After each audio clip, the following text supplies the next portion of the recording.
Life रमाइलो छ है। अरूको बुढीसँग घुम्यो बस्यो। यो के भयो मेरो खातामा? केही पनि छैन। यो कसरी सम्भव भयो? यो गल्ती हो कि? 1 रुपियाँ पनि छैन, सबै खाली। हेलो, मेरो खातामा केही गडबड भएको छ? कृपया अहिले नै हेरेर भन्नुहोस्।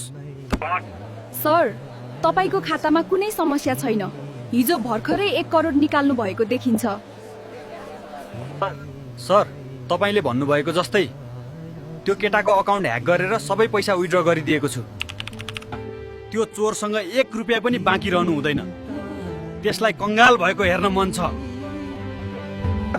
हुन्छ सर, 1 रुपियाँ पनि छोडेको छैन, सबै क्लियर गरिदिएको छु। देखिस् तिमीहरूले, ओह मलाई धोका दिएपछि के हुन्छ। अब पालो मेरो प्यारो बुढीको। हेलो म्याम, तपाईको घरमा कालो पैसा र सुन रहेको जानकारी पाएका छौँ। त्यसैले जाँच गर्न हामी आइरहेका छौँ।